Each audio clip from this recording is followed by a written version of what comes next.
আসসালামু আলাইকুম, সবাইকে শুভেচ্ছা জানাচ্ছি। মাসুম মাহবুব দেখছেন ওপেন দ্য ইউটিউব চ্যানেল এবং মাসুম মাহবুব ফেসবুক পেজ। আমার স্টুডিওতে এই মুহূর্তে বিদ্যুৎ নাই। আহ ব্যাকআপে চলছে। রুম গরম হতে শুরু করছে আরকি। কি করব? দেশ ছেড়ে চলে যাবো কিনা আবার বুঝতেছি না। এমন এক দেশে আসছি যে দেশে বিদ্যুৎ নিয়ে আমাদের সারা জীবন ভোগান্তির মধ্যে পড়তে হচ্ছে। সারাদিনই বিদ্যুৎ যাচ্ছে আর আসছে, যাচ্ছে আর আসছে। মানে বিদ্যুৎ থাকার চেয়ে বেশিরভাগই চলে যাচ্ছে। ৫৪ বছর ধরে এই দেশ কতটুকু এগিয়েছে আমাদের বিদ্যুৎ ব্যবস্থার দিকে আর হাসপাতালের দিকে তাকালে বুঝতে পারবেন। তারপরেও আমরা আছি কি নিয়ে জানেন? খাম্বা আর গুপ্ত শব্দ নিয়ে। লজ্জা লাগে আমার আসলে সত্যিকার অর্থে আমি নিজেই লজ্জিত যে আমরা কোন দেশে বাস করি। যে দেশটাকে সংস্কারের জন্য, যে দেশটাকে এগিয়ে নেয়ার জন্য আমাদের কাজ করা উচিত, আমরা এখন গুপ্ত শব্দ নিয়ে আছি আর খাম্বা শব্দ নিয়ে আছি। একদল বলে গুপ্ত, একদল বলে খাম্বা। অথচ দেখেন আমাদের অবস্থা কি?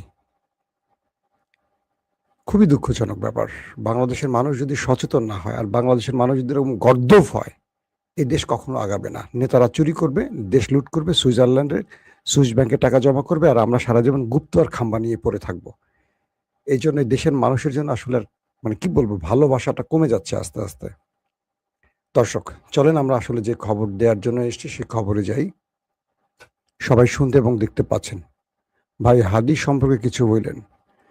কি বলবো, হাদী তো জীবনটা দিয়ে চলে গেল দেশের জন্য। আর এই দেশ হাদীকে মনে রাখেনি, হাদীকে ভুলে গেছে। আর যারা এই দেশের জন্য লড়াই করে হাসিনাকে তাড়িয়ে একটা দেশ নতুন করে স্বাধীন করেছে তারা নাকি এখন গুপ্ত হয়ে গেছে। চলেন, আর কিছু বলার নেই।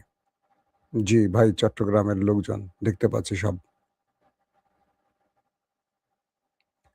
আহ দর্শক, বেশ কিছু গুরুত্বপূর্ণ খবর আছে। সেই প্রথম খবরটি হলো মার্কিন প্রেসিডেন্ট ডোনাল্ড ট্রাম্প আমেরিকার ইতিহাসে সবচেয়ে বড় বিপদে ফেলে দিয়েছেন। এটা ইতিমধ্যে বিভিন্ন মার্কিন গণমাধ্যম সেটাকে প্রকাশ করছে। এবং ট্রাম্প যদি কখনো বুঝতে পারতেন যে তার এই পরিণতি হবে, তাহলে তিনি ইরানের সাথে কখনো যুদ্ধে জড়াতেন না। এটা নিয়ে কিছু দুর্দান্ত তথ্য আপনাদের দেব। পাশাপাশি পাকিস্তানের আসিম মনির বা পাকিস্তান রাষ্ট্রটি এই মুহূর্তে সবচেয়ে আলোচিত একটি দেশ। পাকিস্তান এবং ইরান আসলে তলে তলে খেলছে কি, বা পাকিস্তানের সাথে আমেরিকা তলে তলে কি খেলছে, বা পাকিস্তানের সাথে আরব রাষ্ট্র তলে তলে কি খেলছে, এই তলে তলে খেলার কিছু তথ্য আপনাদের দেব। আসেন আমি একটা একটা করে শুরু করি। স্টুডিওতে বসে থাকা খুব কঠিন হয়ে যাবে, গরম হচ্ছে চারদিকে। প্রথম যে খবরটি, মার্কিন কিছু বিশ্লেষক তারা তাদের বিভিন্ন বক্তব্যে লিখনিতে বলতে শুরু করেছেন, ডোনাল্ড ট্রাম্প যদি বুঝতে পারতেন যে তার পরিণতি এরকম হবে, তাহলে তিনি কখনো যুদ্ধে জড়াতেন না। তিনি অতীতে বা আমেরিকা অতীতে অনেক দেশকে সর্বনাশ করেছে। সেই দেশগুলো ধ্বংস হয়েছে, কিন্তু আমেরিকার তেমন কিছু হয়নি। কিন্তু ইরানের সাথে লড়াই করার পর আমেরিকা এই বিষয়টুকু মানে বুঝতে পেরেছে যে বাকি দেশগুলো আর ইরানের অবস্থাটা পুরোপুরি আলাদা। এই যুদ্ধটা শুরুর আগে ইসরায়েল প্রধানমন্ত্রী নেতানিয়াহু এবং মোসাদ প্রধান আমেরিকাকে বুঝিয়েছিল মাত্র ২ থেকে ৩ দিনের মধ্যে ইরানের খেলা শেষ। অর্থাৎ সুপ্রিম কমান্ডার গুরুত্বপূর্ণ কয়েকজন সেনা অফিসারকে মেরে দিলেই সব খেলা শেষ। কিন্তু খেলাটা তখন শুরু হয়েছে, এটা আমেরিকা বোঝেনি। সুপ্রিম কমান্ডার এবং আইআরজিসির গুরুত্বপূর্ণ বা ক্যাবিনেটের গুরুত্বপূর্ণ ব্যক্তিদের মৃত্যুর পর মূল খেলাটা শুরু হয়ে গেছে। এখন আমেরিকা কোনোভাবে ইরানকে বাধ্য করতে পারছে না। Supreme commander Ayatollah Ali Khamenei এর আগে ১২ দিন বা ১১ দিনের যুদ্ধ শেষে কিন্তু আমেরিকার আবেদনে সঙ্গে সঙ্গে সিজফায়ারে গিয়েছিল, যুদ্ধবিরতিতে গিয়েছিল, আপনাদের মনে আছে। কিন্তু আয়াতুল্লাহ আলী খামেনির ছেলে মুস্তফা খামেনি বা আইআরজিসি বর্তমানে কোনোভাবেই আমেরিকার সাথে আলোচনা করতে রাজি হচ্ছে না।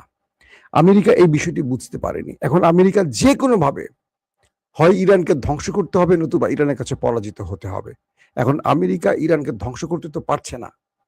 কারণ ইরানকে ধ্বংস করতে হলে আমেরিকার অনেক কিছু ধ্বংস করতে হবে বা আমেরিকার অনেক কিছু হারাতে হবে।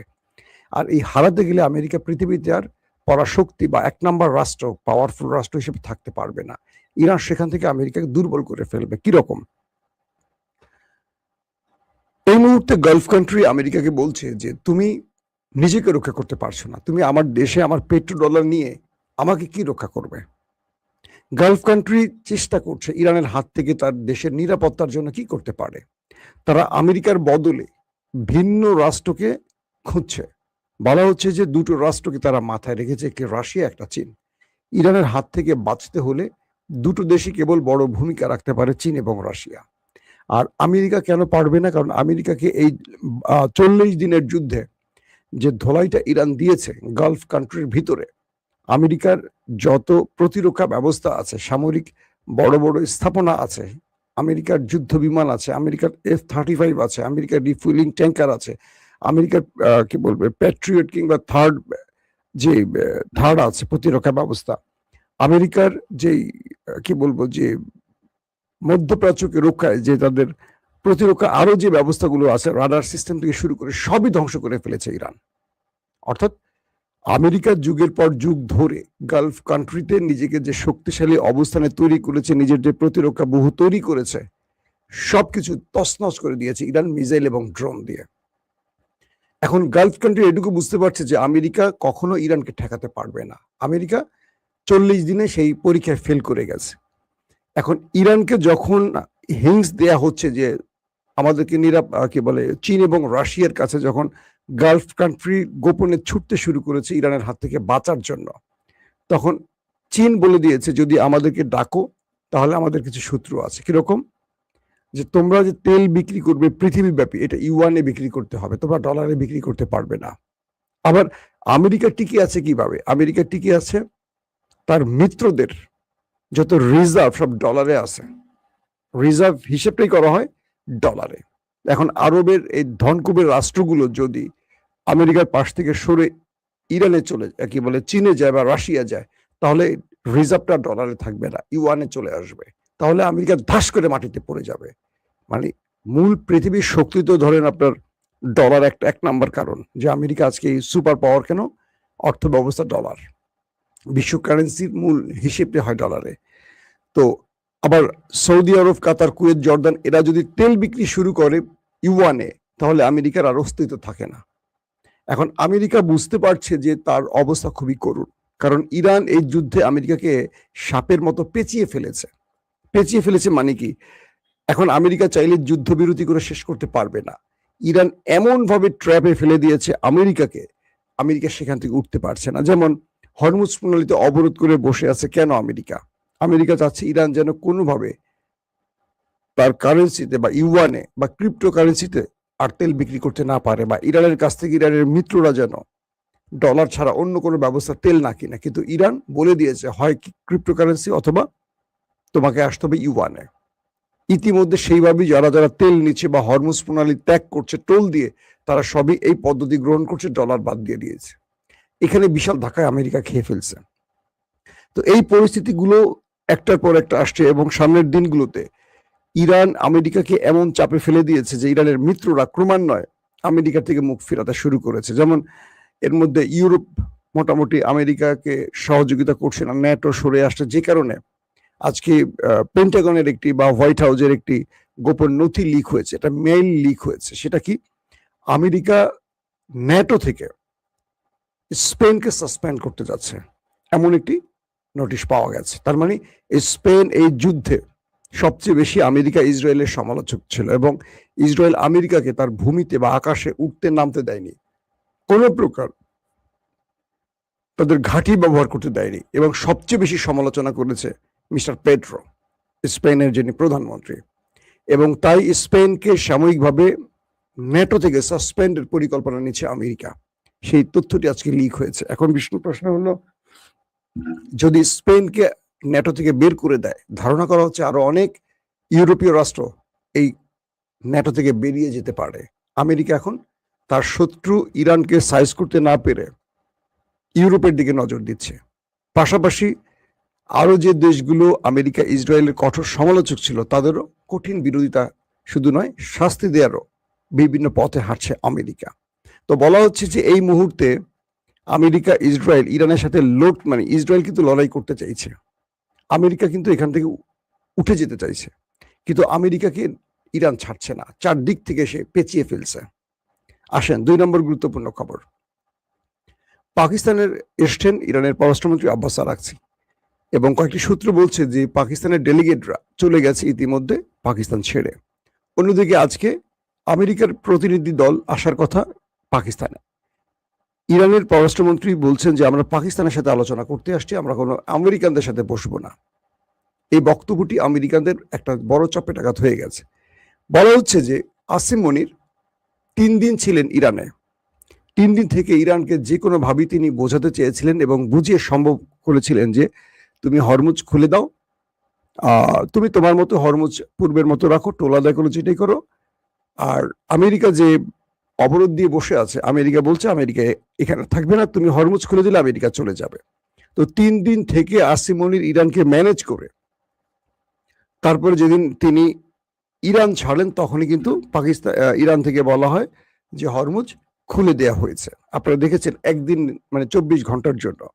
কিন্তু আমেরিকা পাকিস্তানকে যে কথা দিয়েছিল তারা অবরোধ তুলে দিবে, তারা কিন্তু অবরোধ তোলে না, তারা প্রতারণা করে। কারণ ডোনাল্ড ট্রাম্প যখন অবরোধ তুলে দেবে এই চুক্তিতে আসিম মনিরকে ইরানে পাঠিয়েছিল এবং আসিম মনির ইরানকে ম্যানেজ করে হরমুজ খুলে দিয়েছিল, তখন মিস্টার নেতানিয়াহু ট্রাম্পকে আবার চেপে ধরেন যে না, খবরদার, আপনি এই কাজটি করতে পারেন না। আপনি যদি এখন এই অবরোধ খুলে দেন তাহলে তো আমরা মারা পড়বো, আমাদের সব শেষ, এতদিন যা কিছু করেছি আমাদের সব অর্জন ব্যর্থ হয়ে যাবে। তো ডোনাল্ড ট্রাম্পকে যখন আবার নেতানিয়াহু চেপে ধরেন, ট্রাম্প আবার পূর্বের সিদ্ধান্তে ফিরে আসেন। তখন খেপে যায় আসিম মনির যে আপনি আমাকে দিয়ে মধ্যস্থতা করেছেন, আমাকে কথা দিচ্ছেন, কিন্তু পরক্ষণে আপনি কথা পরিবর্তন করছেন, তাহলে আমি ইরানের কাছে তো বিশ্বাসঘাতক হয়ে যাব। এরপর আমরা দেখেছি যে ডোনাল্ড ট্রাম্প হরমুজ প্রণালীতে অবরোধ দিয়ে বসে আছে, এখনো নড়াচড়া করছে না। ইরানের জাহাজ আটক করে, আবার ইরান আমেরিকান স্বার্থ সংশ্লিষ্ট জাহাজ আটক করে। দুই পক্ষের সাথে খেলা চলছে। আবার ইরান আমেরিকার নাকের ডগা দিয়েও চলে যাচ্ছে তার কার্গো জাহাজ নিয়ে। তো ইরানের তেল কেনার জন্য আজকে নতুন করে চীনের উপর নিষেধাজ্ঞা জারি করে দিয়েছে আমেরিকা। বুঝতে পারছেন আমেরিকা কোন দিকে ছুটছে। তো এই অবস্থায় আজকে নতুন যে খবরটি এসছে যে ইরান বা আব্বাস আরাকচি পাকিস্তানে এসে তাদের বক্তব্যগুলো তুলে ধরেছে পাকিস্তানের কাছে যে তোমরা সিদ্ধান্ত নিচ্ছ, ভালো নিচ্ছ, আমাদের জন্য করছো বা বিশ্বের শান্তির জন্য করছো, কিন্তু তোমরা মধ্যস্থতা করো আর যেটাই করো আমেরিকাকে আগে রাজি করাবে। শুধু বিষয়টা এরকম না, আমেরিকা তার কথার উপর ঠিক থাকবে কিনা। কারণ আমেরিকা সকালে একটা বিকালে একটা বলে, ট্রাম্প কি পৃথিবীর কেউ বিশ্বাস করে না। তো এই লোককে দিয়ে তোমরা কেন এই মিশনে নেমেছ। তো এছাড়া আরো যে ইরানের কিছু পরিকল্পনা আছে সেই বিষয়গুলো পাকিস্তানকে বলা হয়েছে এবং ইরান স্পষ্ট বলে দিয়েছে পাকিস্তানকে যে আমরা নিউক্লিয়ার ইস্যুতে আমেরিকার সাথে কোনো কথা বলতে রাজি না। আমরা যদি কথা বলি আগামী দিনগুলো কি হবে, যুদ্ধবিরতির ফলে অর্থনৈতিক ব্যবস্থা হবে, হরমুজ প্রণালী ইস্যুতে টোল এগুলো নিয়ে কথা বলতে চাই। আমাদের উপর নিষেধাজ্ঞা যেগুলো আছে গত 40-50 বছর ধরে, এগুলো উঠাবে কি করে, আমাদের সারা পৃথিবীতে যে বিলিয়ন ডলার ফ্রিজ হয়ে আছে এগুলো ফেরত দিবে কিভাবে, আমাদের ক্ষতিপূরণ কিভাবে দিবে, এগুলো নিয়ে আমরা আলোচনা করতে চাই। আমেরিকা যে আমাদের সাথে নিউক্লিয়ার বিষয়ে যে আলাপ করতে চায় এই বিষয়ে আমরা কোনো কথা বলতে চাই না। যদি আমেরিকা নিউক্লিয়ার বাদ দিয়ে অন্য কোনো প্রসঙ্গে কথা বলতে চায় সেই প্রসঙ্গের প্রস্তাবনা আমাদের কাছে পাঠাও। আমরা তোমাদেরকে যে প্রস্তাবনা দিয়েছি এর অ্যাকচুয়ালি আমরা এদিক ওদিক যাব না। অর্থাৎ ইরান তার অবস্থাটা পাকিস্তানকে জানিয়ে দিয়েছে। এখন পাকিস্তান সেই ব্যাখ্যাগুলো পাঠাবে আমেরিকার কাছে। এখন আমেরিকা যদি রাজি থাকে তাহলে কিছু একটা হবে, আর যদি রাজি না থাকে, আমেরিকা যেভাবে মধ্যপ্রাচ্য চারদিক থেকে ঘিরে ফেলছে, একটার পর একটা রণতরী তাদের আসছে, তাদের যুদ্ধ বিমান আসছে, তাদের রিফুয়েলিং ট্যাঙ্কার। আজকে আমি আপনাদের বিকেলের খবরে বলে দিয়েছি যে 25টি রিফুয়েলিং ট্যাঙ্কার কেবল ইসরায়েলি নেমেছে বেনগরিয়ান বিমানবন্দরে। সৌদি আরব, কুয়েত, কাতার, আরব আমিরাতে প্রচুর যুদ্ধ বিমান ঢুকছে, প্রচুর রিফুয়েলিং ট্যাঙ্কার ঢুকছে, ড্রোন ঢুকছে, বিভিন্ন ইকুইপমেন্ট ঢুকছে, প্রচুর অস্ত্র ঢুকছে। অর্থাৎ বলা হচ্ছে যে আমেরিকা একদিকে আলোচনার কথা বললেও পুরো মধ্যপ্রাচ্যে আরেকটি ক্যান্টনমেন্ট তৈরি করার কাজ করছে এবং প্রচুর সেনা ঢুকছে, কমান্ডো ঢুকছে, প্যারাট্রুপার ঢুকছে। এদেরকে নিয়ে আমেরিকা একটা বড় অ্যাডভেঞ্চারে যাবে, এটা মোটামুটি নিশ্চিত হয়ে গেছে। তো এই পরিস্থিতির মধ্যে ইরানের জাতীয় নিরাপত্তা প্রধান ইব্রাহিম সাহেব বলেছেন যে আমরা আমেরিকার সাথে আর কোনো আলোচনায় বসবো না, আমেরিকা হরমুজ ছেড়ে দেবে, এটাই চূড়ান্ত সিদ্ধান্ত। এবং হরমুজ ইরানের, এখান থেকে ইরান টোল আদায় করবে, ইরান যার কাছ থেকে টোল আদায় করবে আবার কারো কাছ থেকে মন চাইলে করবে না, সেটা ইরানের সিদ্ধান্ত। কিন্তু এখান থেকে আর কোনো বিষয় ইরানের আমেরিকার কাছ থেকে আর কোনো অনুমতি প্রয়োজন হবে বা আমেরিকার সাথে কোনো বিষয় সমঝোতা করবে এরকম না। যদি আমেরিকা চায় যুদ্ধ করতে, আমরা প্রস্তুত আছি। তবে আমেরিকাকে যুদ্ধে আসতে হবে লং টাইম প্রসেসে, শর্ট টাইমে না। আমেরিকা যা চিন্তা করছে তার চেয়ে বেশি আমরা তাদেরকে প্রতি উত্তর দেব। তো এই বিষয়গুলো এখন আবারও আমেরিকার জন্য টেনশনের কারণ হয়ে গেছে। অন্যদিকে ইসরায়েল লেবাননে এখন আক্রমণ চালাচ্ছে। ট্রাম্প ৩ সপ্তাহ যুদ্ধবিরতি ঘোষণার পরও লেবাননে থেমে থেমে দক্ষিণাঞ্চলে সাউথ লেবাননে ওই দেশটি এখন হামলা করছে। তাই লেবাননরা বলছে যে এই যুদ্ধবিরতির কোনো অর্থই নেই। একদিকে যুদ্ধবিরতি বলছে, অন্যদিকে হামলা করছে। তো এই সবকিছু মিলে আজকে একটি তথ্য দেখলাম, প্রায় ২,০০০-এর অধিক লেবানিজকে হত্যা করেছে নেতাকাকুর দেশটি। ৭,০০০-এর অধিক আহত, ১ মিলিয়ন মানুষ দেশ ছাড়া। এই পরিস্থিতির মধ্যে আসলে কোনোভাবে শান্তি চুক্তি সম্ভব নয় বলে দিয়েছে লেবানন। তো ইরান এই মুহূর্তে একদম হার্ড লাইনে আছে। যদি যুদ্ধ চাও আসো, যুদ্ধ করো। আর যদি মনে করো তুমি আলোচনা করতে চাও, পূর্বেই আগে আমার শর্ত মানো। কি কি তুমি শর্ত মানতে রাজি আছো সেটা আগে আমাকে জানাও।